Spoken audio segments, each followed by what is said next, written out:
They tell you camping is about escape. Escape from noise, stress, and the suffocating weight of the city. But no one tells you what happens when the forest doesn't let you leave. Out there, beyond the reach of phone signals and streetlights, the dark behaves differently. Sounds travel farther, silence grows heavier, and when something moves outside your tent at 2:47 in the morning, there's no help coming. In tonight's stories, ordinary people went into the wilderness looking for peace. What they found instead were footsteps circling their tents, voices calling from deep inside the trees, and things that shouldn't exist in places untouched by humans. These are not campfire legends. These are 3 true camping trips that went horribly, terrifyingly wrong. The first sound woke me at exactly 3:12 a.m. Not the snap of a twig, not the cry of an animal, not even the rush of wind through the trees. It was breathing, slow, deep, measured, right outside the thin nylon wall of my tent. At first, I told myself it had to be a deer, maybe a bear, maybe even another camper passing too close in the dark. But the longer I listened, the more the rhythm began to change, because whatever was outside was matching my breath. My name is Aaron. I was 21 when this happened.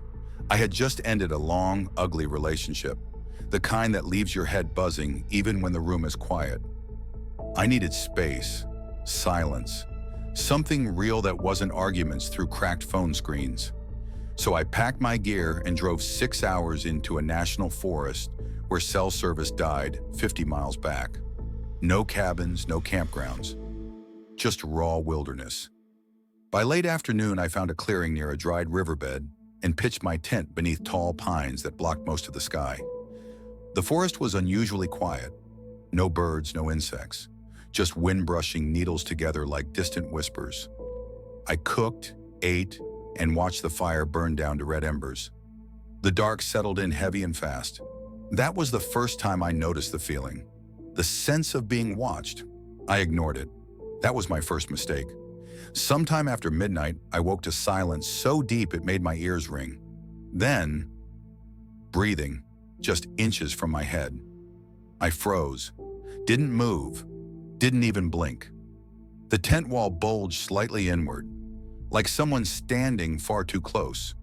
The breathing wasn't animal. It didn't rasp or snort. It waited, slow inhale, slow exhale. I tried to slow my own breath. It slowed with me. That's when terror hit.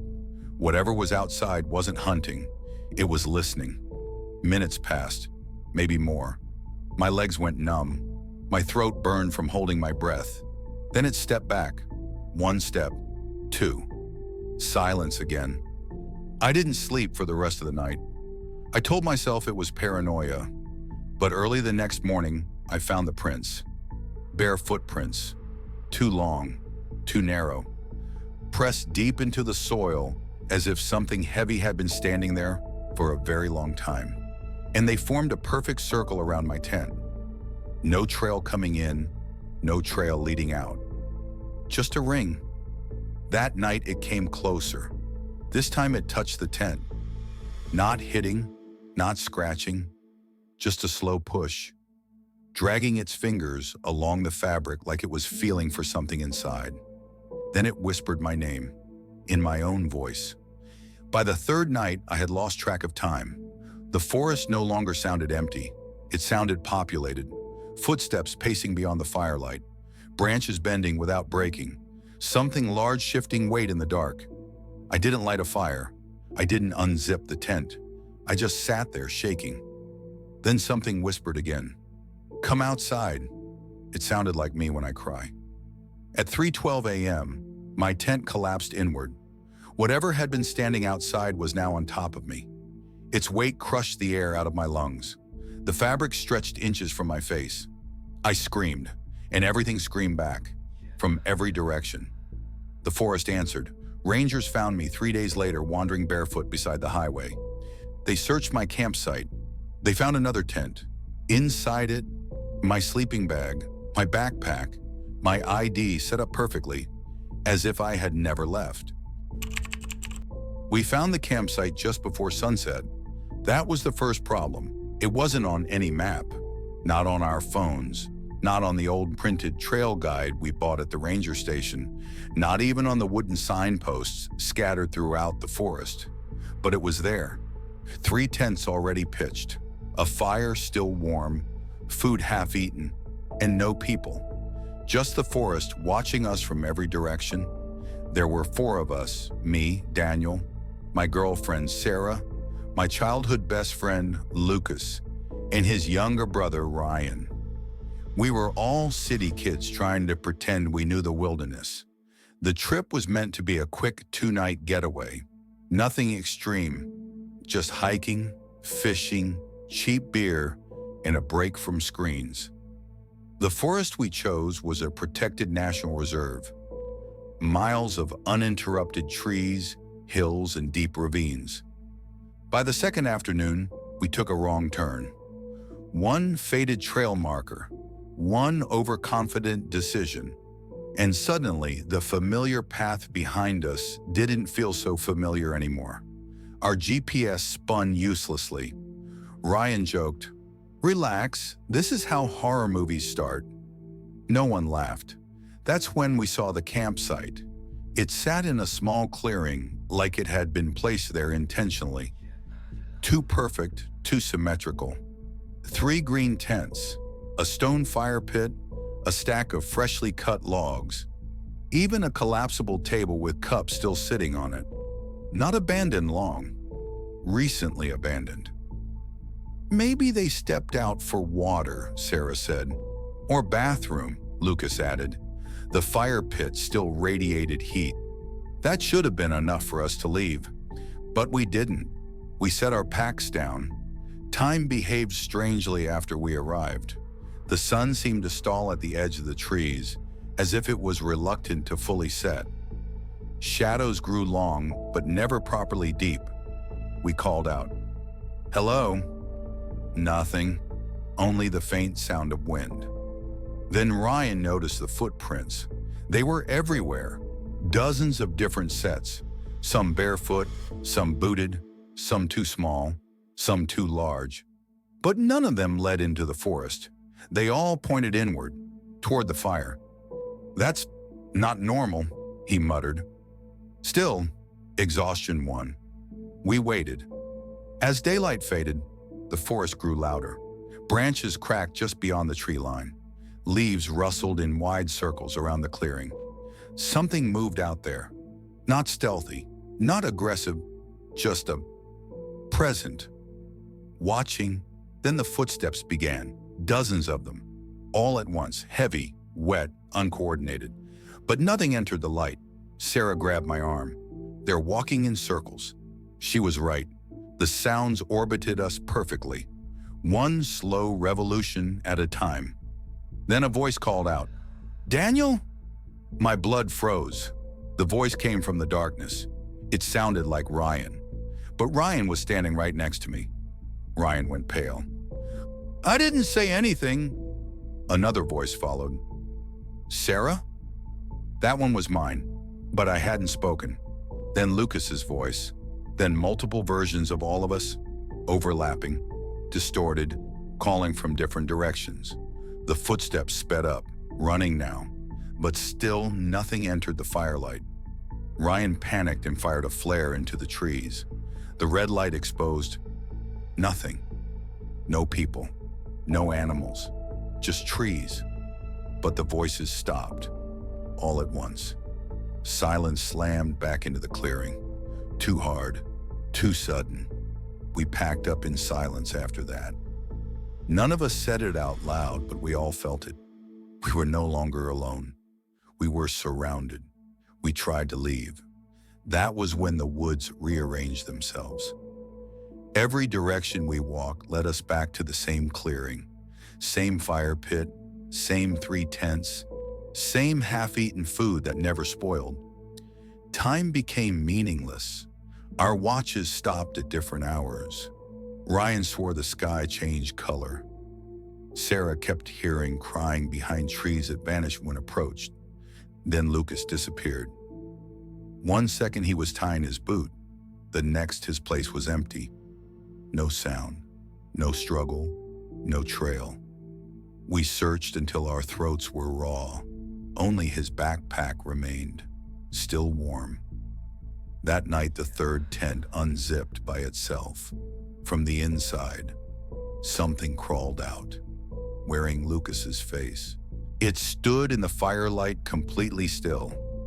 Lucas's face was copied nearly perfectly, except his eyes blinked at different times.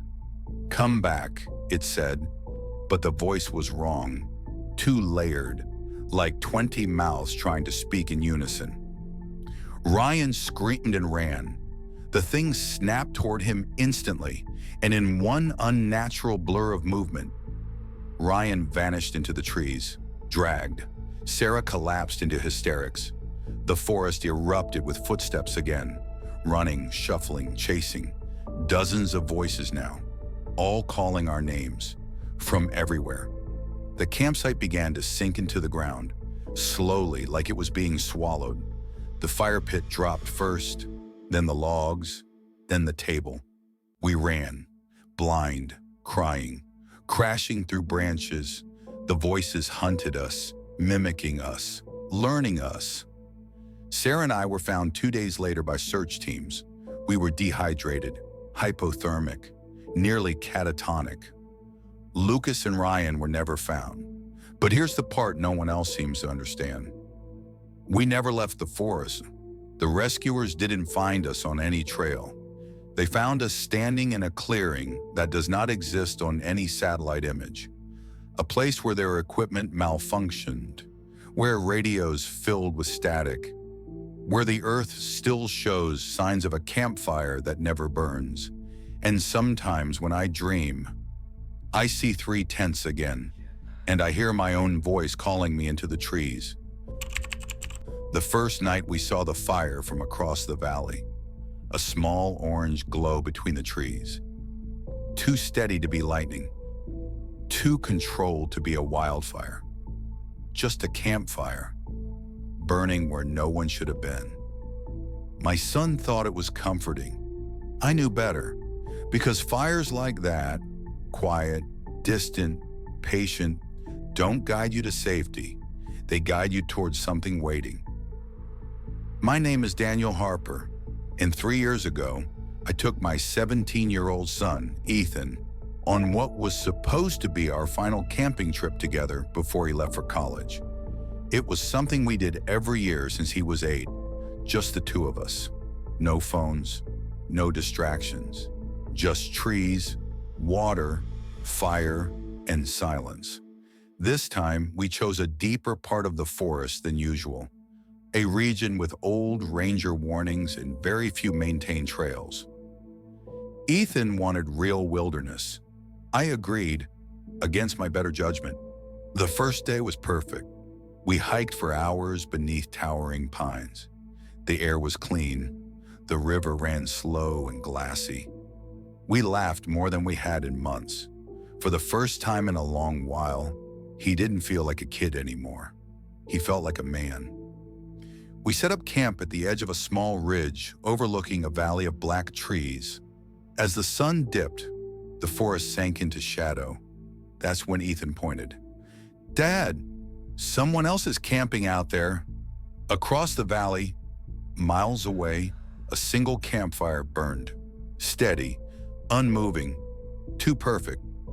I stared at it for a long time. No smoke, no sparks, no movement around it. Just fire. "Probably another camper," I said, but my stomach disagreed. That night, the forest felt wrong. The usual background noise, insects, owls, distant water, was gone. It was like the woods were holding their breath. Around midnight, I noticed the fire again. Closer, not by distance, but by clarity. It was stronger now, brighter, sharper, like it had moved without crossing space. Ethan sat up in his sleeping bag. "Did it get closer?" I lied. "No." But by the second night, there was no denying it. The fire now burned on the next ridge, less than a half-mile away. Still no smoke, no human silhouettes, no sound, just steady flame. That night we heard the whispering. At first, it sounded like wind pushing through needles. Then it took shape. Words, quiet, indistinct, familiar. Ethan whispered, "Dad, I hear you talking." My blood ran cold, because I could hear him too. His voice drifted through the trees to the left. My voice echoed from the right, calling each other, repeating half sentences we had spoken earlier that day, fragments of memories, pieces of conversation, like the forest was practicing our voices, learning them. The fire was only 20 yards away now, and someone was standing beside it. A man, tall, thin, still. He looked exactly like me. Same build, same clothes, same face, except his eyes reflected the fire wrong, glowing like animal eyes caught in headlights. Ethan whimpered, "Dad, why are you over there?" The thing smiled with my mouth. Another figure stepped into the firelight. Ethan, a perfect copy of my son. They stood together, waiting. The real Ethan grabbed my arm. "I don't want to go, Dad." I was already backing up, but the ground gave way. We had backed ourselves to the ridge edge without realizing it. One step backward meant a fall into the unseen ravine below. The copies took a step forward, in perfect sync. Then the copy of Ethan spoke.